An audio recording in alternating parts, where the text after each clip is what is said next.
हजरत इब्राहिम के घर में दो खवातीन हैं, एक आपकी बीवी हैं, एक हजरत आजरा है। औलाद कोई नहीं, बड़ा मेवा है मीठा। घर वही आबाद होता है जिसमें बच्चे रोते हैं, घर होता ही वो है जिसमें बच्चों की चंचनाहट होती है, भिन बनाहट होती है।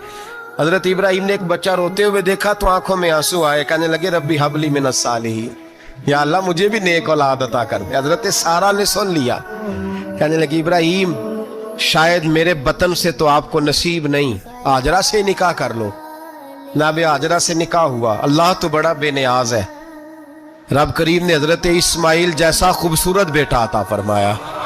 बेटा काला स्याह भी हो तो सीने की ठंडक होता है, पर ये तो वो बेटा है जिसकी पेशानी में नूरे मुहम्मदी चमकता है सल्लल्लाहु अलैहि वसल्लम। हजरत सैयदना इस्माइल अली इतने खूबसूरत। अब जिस बीवी के यहाँ बेटा था, बैठना उठना भी ज्यादा उसके पास, आना जाना भी उसके पास, तवज्जो उधर हो गई। जनाबे सारा रश्क करने लगी। एक दिन कहने लगी इसे छोड़ आ जंगल में, वादिये गैर ज़ीज़र इन मक्के के पास। भाई एक बेटा आलमे दीन बना लो। कहने लगा रोटी कहाँ से खाएगा? तेरे 5 बेटे हैं, को हाफिज़े कुरान बना, कहते रोटी कहाँ से खाएगा? वो बच्चा भी कहता है मैं कहाँ से खाऊंगा। हजरत इब्राहिम अलैहिस्सलाम तो चंद महीने का बच्चा छोड़ आए, तो कहां से रोटी खाई हजरत इस्माइल ने? कहां से खाई उनकी अम्मा ने रोटी? भूखे मर जाते हैं ये सारे। मैं बड़ी जिम्मेदारी से कहा करता हूं कि जितनी खूबसूरत रोटी अल्लाह करीम दीन के खादिमों को अता करता है शायद किसी और के नसीब होती हो, लेकिन हम लोग तवज्जो ही नहीं कर रहे, हमारा ज़ौक़ ही नहीं बन रहा, हम ये मेहनत ही नहीं कर रहे कि कौम को मुस्तनद उलमा की जरूरत है, इलाकों के इलाके खाली हैं, इधर हमारा मिजाज ही नहीं बन रहा, तवज्जो ही नहीं दीन की खातर। और फिर चले बच्चे तो बात की बात है ना, जो अभी खुद जवान है वो भी ये दुआ। एक साहब मुझे कहने लगे मैं दुआ मांग रहा हूँ अल्लाह मुझे बेटा दे तो मैं उसे दीन पे लगाऊंगा। तो मैंने कहा आप भी बूढ़े नहीं हुए, आप खुद ही लग जाएं, बेटा तो अभी आएगा तो लगेगा ना। तो आप तो इस वक्त है तो आप तो पहले लगे ना साहब, 2 घंटे तो निकाल के आए, दीन सीखने को काफी है। आप इतनी लंबी सोच रहे हैं कि बच्चा आएगा तो बड़ा होगा तो वो जाएगा तो देखी जाएगी, अभी तो आप हैं तो आप तो आओ। हजरत इब्राहिम ने बच्चा वहां छोड़ा। यहां से जो उम्रा करने लोग जाते हैं ना, जो हज करने जाते हैं, उनको पता है कि वहां दुनिया की हर नेमत मिलती है, फिर भी डबल ट्रिपल पैसे लोग जेबों में डाल के जाते हैं। हजरत इब्राहिम जब वहां लेके गए तो कोई इंसान नहीं था, पानी का कतरा नहीं था, 2 किलो खजूरें, एक मशीजा। बीवी को थमाया। हमारे घर में हजारों चीजें पड़ी हैं, लेकिन वो जो तवक्कुल है ना वो खत्म हो गया है।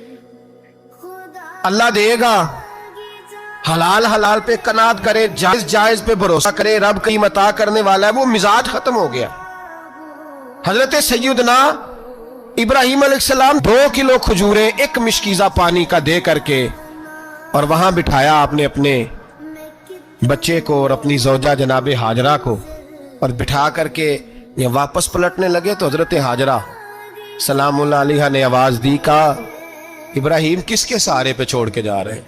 जहां अबे जमजम का कुआं है ना, जो लोग गए हैं जिन्होंने सफा मरवा की सही की है, सफा मरवा से बाहर निकले ना, सरकार की विलादत का मकाम है, उस जगह पे अबे जमजम का कुआं था, वहां हजरत सैयदना हाजरा को बिठाया। कोई चीज नहीं, कोई दरख्त नहीं, कोई खेत नहीं, कोई पानी नहीं, कोई कुआं नहीं, वहां बिठाया और बिठा करके निकलने लगे तो जनाबे हाजरा फरमाने लगी इब्राहिम किसके सहारे पे छोड़ के जा रहे हो? कहने लगी अल्लाह के सहारे पे। तो पाकबाज बीबी ने एक लफ्ज पूछा, कहा इब्राहिम ये मेरे रब का हुक्म है, ये मेरे बस जिनका अकीदा तौहीद मजबूत हो उनके लिए एक जुमला काफी होता है, ये मेरे अल्लाह का हुक्म है?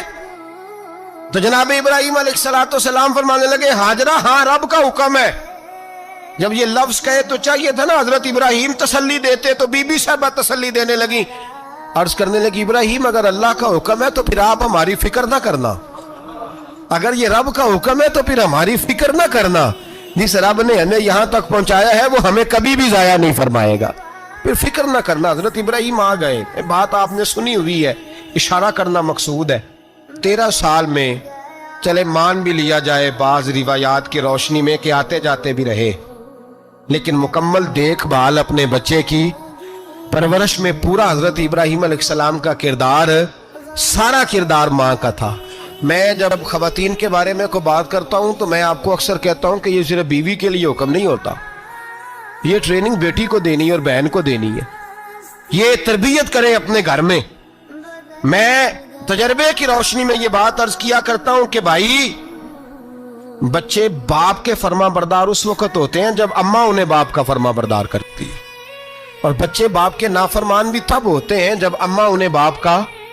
میں نے اپنے کانوں سے سنا ایک دفعہ ایک بچہ اپنے باپ سے کہہ رہا ہے آپ نے تو ساری زندگی باہر گزار دی، پیسے کمانا کون سا مشکل کام ہے، دکھ سکھ تو سارے اماں نے برداشت کیے، سکولوں میں وہ جاتی تھی، فلانا کام وہ کرتی تھی، فلانا کام۔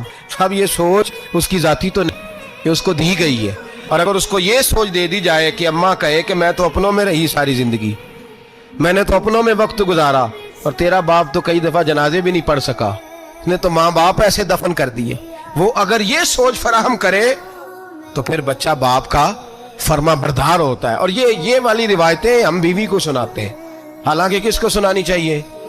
بولیے، بہن اور بیٹی کو۔ بہن اور بیٹی کو سنائیں یہ باتیں، ان کو سمجھائیں، تاکہ آگے جا کے وہ جو گھر ترتیب دیں وہ گھر بڑا عمدہ اور نکھرا ہوا ہو۔ حضرت سیدنا ابراہیم 13 سال کے بعد آئے، چونکہ گھر میں اللہ تبارک و تعالیٰ کی دوستی کا چرچا تھا، اللہ تبارک و تعالیٰ کی محبوبیت کا غلبہ تھا۔ 13 سال کے بعد فلما بالغ معہ السعی، بیٹا جب اتنا بڑا ہوا کہ ساتھ چلنے لگا، تو حضرت ابراہیم نے اپنے بیٹے کو بلا کے کہا بیٹا مجھے خواب آئی ہے، میں تجھے ذبح کر رہا ہوں، تیری کیا رضا ہے؟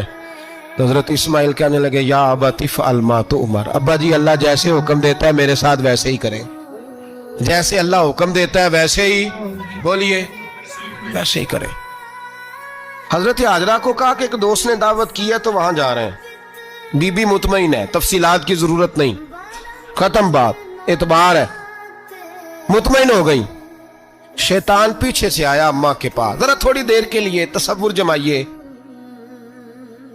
یہاں تو پڑوسن آ کے کوئی بات بتا دیتی ہے خاوند کے بارے میں تو کئی مہینے جھگڑا جاری رہتا ہے، پڑوسن محلے دار۔ شیطان نے آ کے بتایا لفظ کیا ہے؟ کہا حاجرہ تمہیں پتہ ہے کہاں جا رہے ہیں؟ کہا دوست کی دعوت میں۔ تو کہنے لگے دوست کون ہے؟ رب کریم، اور ابراہیم کا خیال ہے کہ اس رب نے مجھے حکم دیا ہے کہ میں ذبح کروں۔ تو حضرت حاجرہ کہنے لگی کبھی باپ بھی بیٹے ذبح کرتے ہیں؟ شیطان کہنے لگا ان کا خیال ہے کہ ان کے رب نے حکم دیا ہے۔ جناب حاجرہ فرمانے لگی اگر رب نے حکم دیا تو پھر تو مجھے شیطان لگتا ہے، تو مجھے شیطان لگتا ہے۔ کہا کیا مطلب؟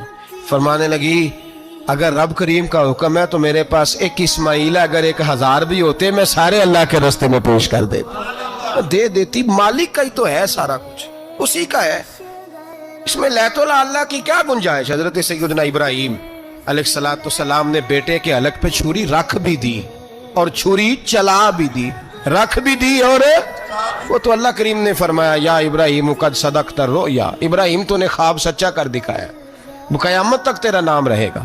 حضرت ابراہیم نے وطن بھی دیا، جان بھی دی، بیٹا بھی، اللہ کریم نے دمبے دیے، فرمایا یہ فدیہ ہے۔ اب یہ قربانی قیامت تک حضرت ابراہیم کے طریقے کے مطابق جاری ہے۔ حضرت ابراہیم بہت بڑے مہمان نواز تھے، بہت بڑے۔ آپ جب مصر میں قیام تھا تو بڑے بڑے لمبے چوڑے لنگر پکتے تھے، لوگ آیا جایا کرتے تھے، بڑا تفصیل کے ساتھ کھانا ہوتا تھا۔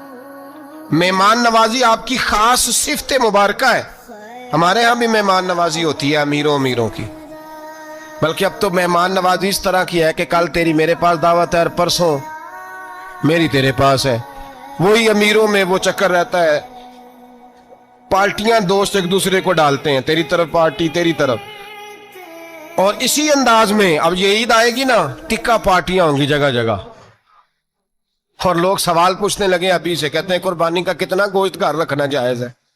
قربانی کا کتنا گوشت گھر رکھنا جائز ہے؟ سارا ہی جی، اس لیے فریزر لے لیں، فریج سے نہیں کام چلے گا، سارا ہی جہاز گھر رکھنا سارا ہی جائز ہے، رکھ لیں۔ او خدا کے بندے، قربانی وہ بندہ دیتا ہے جو سارا سال ہی گوشت کھاتا ہے، صحیح کہہ رہا ہوں؟ قربانی صاحب نصاب صاحب استطاعت بندہ دیتا ہے نا، تو وہ سارا سال ہی گوشت، تو سارا گھر میں رکھنا بھی جائز ہے، لیکن سارا دے دینا بھی، تو جو آ رہی ہے اس پہ کیوں توجہ کر